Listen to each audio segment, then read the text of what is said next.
What's up, man? Welcome back to the channel. We still trucking in J's. I'm Devin. I hope you're feeling good. I hope you're stress-free out there. But today, man, I want to drop some free knowledge on y'all today. And we actually want to keep doing this for a few weeks, just kind of letting y'all know what we have, man, and free of charge. The only thing I ask for you to do for us, man, is go ahead and help us grow the channel. We want to, if you can go ahead and subscribe, if you can go ahead and turn on that notification bell, go ahead and like the video, man. That'll be payment enough for us. That's fair enough? All right, cool. All right, man, so with a new authority, what you can expect, I'm sure you've heard some horror stories, or it's hard to find loads with a new authority. If I'm being honest, it can be, but there's ways that you can overcome it, so I want to share that with you. First, man, congratulations on getting your authority active, or even if you're just now applying for the authority, or even if you're just not getting into box trucking or trucking in general and you just want to know what to expect, man, congratulations on all that, man. That's real big. Don't give up. It may be a little tough at first, but I'm sure you can overcome it. One thing that you want to make sure that you're doing beforehand, since you know it's tough as a new carrier having a new authority, you want to make sure that we got a list of brokers that you can fill out their carrier packets. You want to contact these companies either online, sometimes you may have to call, but you want to go ahead and get those carrier packets filled out, so that'll be one less thing you have to do when you actually call about these loads. Because honestly, the loads for box trucks, they go pretty quick, because of course it's a lot of us out here hustling, wanting to get this money.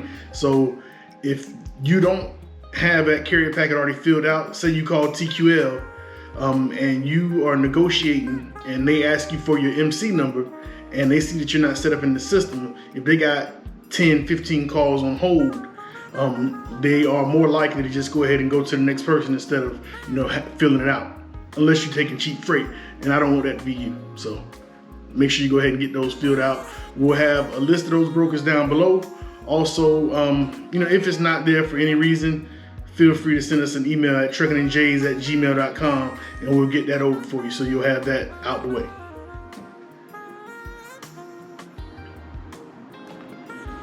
Another thing that you want to do is, when you do call the companies that aren't on this list, that you are not sure if they work with new authorities or not, if you get them on the phone and they say, hey, we need 30, 60, 90 days, 6 months, or a year, keep track of each one of those carriers that you have or that you encounter that with, so that way you'll have a list of them and you'll know when you can contact them in the future to go ahead and get set up with them. Also, you'll know, hey, if you're requiring 6 months of an authority, then you want an experienced carrier, so the rate has to be higher. So at that point, you are able to go ahead and charge more for your services, because they obviously value experience. You also want to make sure that you are confident when you're calling and speaking to these brokers. They people just like we are, so you want to make sure that you're confident and know your truck as far as your dimensions, and know your numbers as far as how much it's going to cost you in fuel, to run that load, so that way you'll know how to negotiate the rate. And I'm going to show you that in just a second. But before we get to that part of it, when I say know your dimensions of your truck, of course, it's going to be 24, 26 feet long. You know that. But what I mean is, you want to talk about the height at your door as far as the clearance, and you want to talk about how wide it is. So for instance, my truck is 98 inches high, 94 inches wide at the opening. With Nick's truck, Old Betsy, it's 103 at the door clearance as far as the height, and it's 94 inches clearance as well. So you want to make sure that you know, so if they require that, you don't have to guess or have to tell your driver, or you go outside yourself and try to measure it. At that point, you'll already know. So that's one thing you want to know as well. Also, one thing that I found real helpful when I'm calling in, and if they ask you for what kind of equipment you have, of course we all refer to them as box trucks, and we know what they are. We know they aren't small trucks. But these brokers think, when you say box truck, they're thinking a smaller truck, like a 16-foot truck or so. I'm not knocking that again, because you could be here and you could be making money with that as well. But just in my scenario, for this case, you want to call it a straight truck. So that way they're thinking, okay, it's a large truck and not a small one. So, okay, I got a straight truck, 26 foot long, 98 inch opening at height at the door and 94 inch wide. So I can easily get 12 pallets on there, 13 if I stack them right. So yeah, taking that load and what you have, I can scale up to such and such pounds. With us, we're right at 9,500 pounds. So that's another thing you want to make sure that you know how much weight you can scale. So that way you don't want to be trying to figure these things out when you're on the phone with the broker. So do your homework beforehand and have that information in front of you when you're calling to book these loads. All right, so I'm sure you hear people say or hear the term cheap freight. Don't take cheap freight. For real, man. You don't want to take cheap freight because you'll learn as you go. And also, anytime you're negotiating, if you're anything like me, I always kind of second guess, like, I think I could have got more. And honestly, I've been in the middle of them getting ready to send me the rate con, and I'm still negotiating. But now, you sure that's the best you could do on that? They'd be like, well, yeah, that is. I was like, well, because if you could do $50 more, that would really make it, make sense for me in my business. So, and I use that a lot. If I'm negotiating and they're throwing something out that's lower than where I want to be, as far as the load, I always say, hey, for it to make business sense for me, this will be the lowest that I can take this freight for, take this load for. So don't be afraid to let them know, hey, I'm running the business, so I have to. The cost has to make sense. If it doesn't, you won't be in business. So they understand that. Not saying they are going to give you what you want, but at least you're explaining to them why you need it. And they will be more likely to, kind of at least meet you closer to where you're at. But yeah, man, I've been almost done with the phone call and I'm still negotiating. Before I signed the rate con, I'm like, hey, are you sure? Jamila was emailing somebody one time and she agreed to one part on the phone, agreed to a number on the phone. And then, we talked about it for a second while she was getting ready to do the setup packet or whatever for this company, and she called back and got something. Well, not called back, emailed them, and I believe it had to be like an extra $200. Not going to always be the case, but you can tell when there may be more money on the table. So you kind of have to use your judgment with that. If you say a number and they're all over it, like, hey, oh yeah, I can do it for that. Yeah, I can do it for that. That sounds fair. That always. Something goes off in my mind like, hey, yeah, that's too cheap. At least that's what it was at the beginning. Now Jamila always say I'm way higher, but hey, you can't get it if you don't ask for it. So I'm gonna shoot for the stars every time and let them tell me no, and then come down to where it will, closer to what they're looking at. But I never bid too low, ever, not no more. So in order for you to know how to negotiate the loads and book these loads, you have to know what it's going to cost you as a company. Now, starting out, what we did, and this is just what we did. I'm not saying we know everything, but this is what worked for us so far. We actually still use this strategy now. So we know that being local, we want to make anywhere from $300 to $500 a day. Of course, more if we can, but we want to at least be in that $300 to $500 range. So in order for us to be at the 300 to 500, we have to see what that route is going to cost us in fuel. So of course there are other expenses with the business. You got your insurance, which is going to be your main cost, and of course your other things like hotels if you're over the road. Also, you got I said insurance. You got insurance, and of course you have your truck payment, or if you're renting, you have your rent. That you have to keep up with, your mileage for your rent that you have to pay on top of that. But it's a lot that go into knowing what your cost is. But for this example, and what we started out doing was just the basic, how much it was going to cost us for fuel. And I'll tell you why in just a second. So in order to make sure that you are bidding correctly on these loads, to where it's going to be, of course, make sense for you, so that it's going to make sense for your business, you have to know what it's going to cost you in fuel. Like I was saying, there's other expenses that go into that: insurance, your truck payment, rent, load boards, all of your expenses. But those things you can kind of, for me, those things you can kind of wait and see, because at the end of the week, when you're at the end of the month, you'll have how many miles you've driven. So at that point, you can kind of determine how much it's costing you per mile for these things like your payment, your truck payment, your insurance, things like that. But something that you can figure out real time to make sure that you're being as profitable as possible will be the fuel. So to get your fuel costs, what I did was, with Big Bertha, my truck, we can get 10 miles per gallon. With Old Betsy, it's normally around 11 or 12, depending on how fast Nick the Quick is going. But my truck, we just use the same thing for his. So if we get more on his, that's fine. But we know that it's gonna cost us 35 cents per mile for diesel. How we got to that point, we both have 70-gallon fuel tanks. So 70 times 10 miles per gallon, that's gonna be 700. So we know on a full tank of diesel, we can get 700 miles. So what I did from there was I looked up the average cost of a gallon of diesel, which right now it's about $3.50.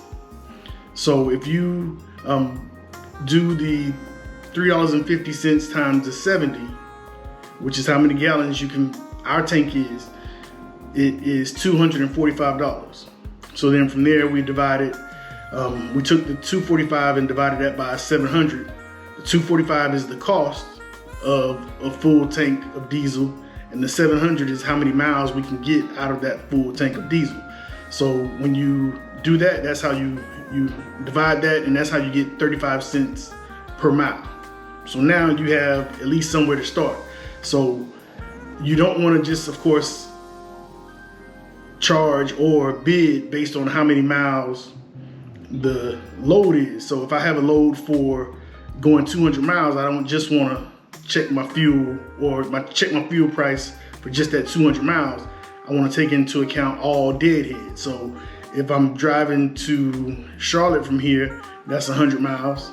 And say I'm taking that load down to Charleston, South Carolina, that's going to be another 100 miles for me to get back. So it's 100 miles deadhead to get there and 100 miles deadhead to get back. Of course, you want to limit the deadhead as much as possible, but honestly, sometimes you can't really control it. So you just control it as much as you can. So I have a total of 400 miles at that point.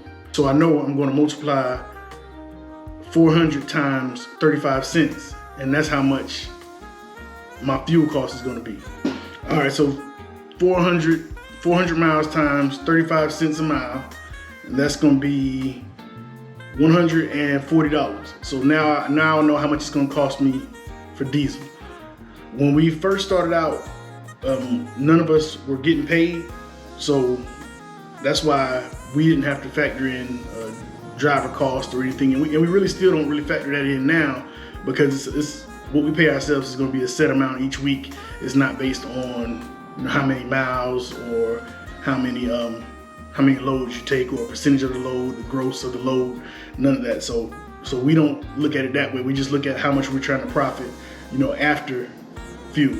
So I know at that point, if it's going to cost me $140 in fuel, then if I want to make $300 to $500, I want to add that directly on. So I want to try to make $500 anytime I can. So I'm going to bid $640 will be, where I would start, because that's the high end. But I would be okay with making $300 if it makes sense. You also have to keep in mind how long it's going to take you.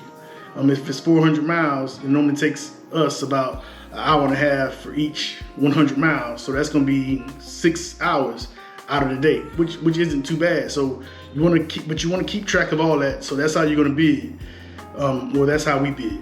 I recommend that you do it because it did work for us, and we still use that same strategy now.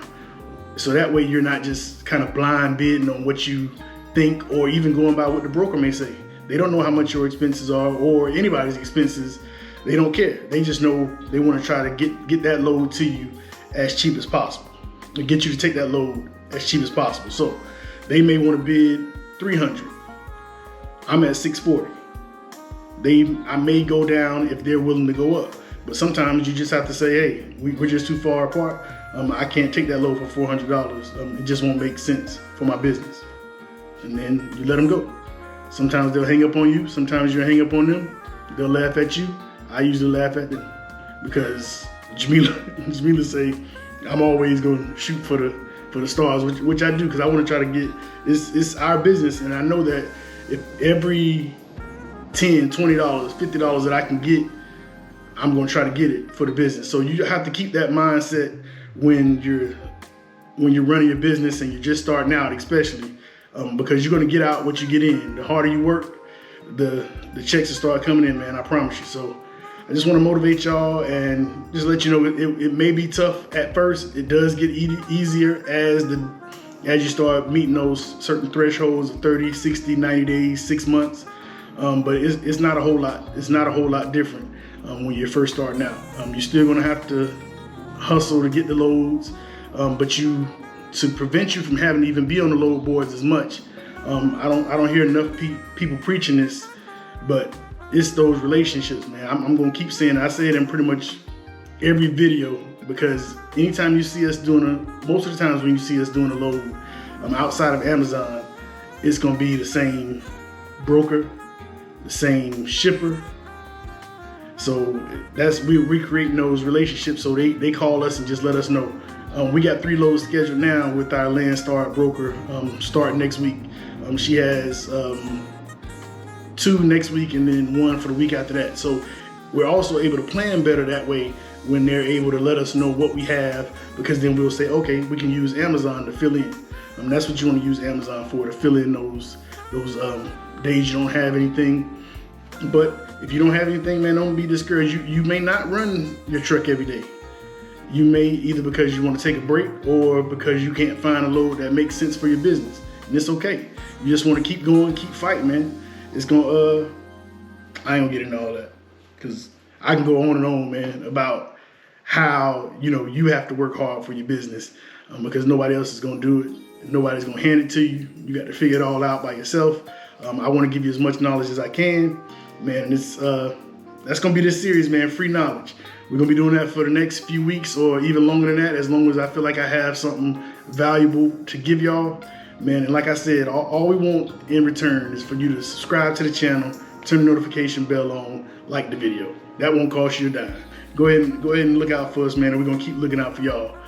Also, man, if you're just getting started and you kind of interested in what the freight looks like in your area, go ahead and drop down in the comments and put your city and state where you're at, man. We'll do that for you. We'll give you an idea on the next video. We'll give you an idea of what the freight looks like in those specific areas, man. Yep, I covered all my bases, man. If I think of something else, I'll add it to the video for you. But yeah, man, just keep doing your thing, man. Don't give up. It may be hard at first, but you can overcome it. Till next time, man. We still trucking in J's. I'm Devin. Peace.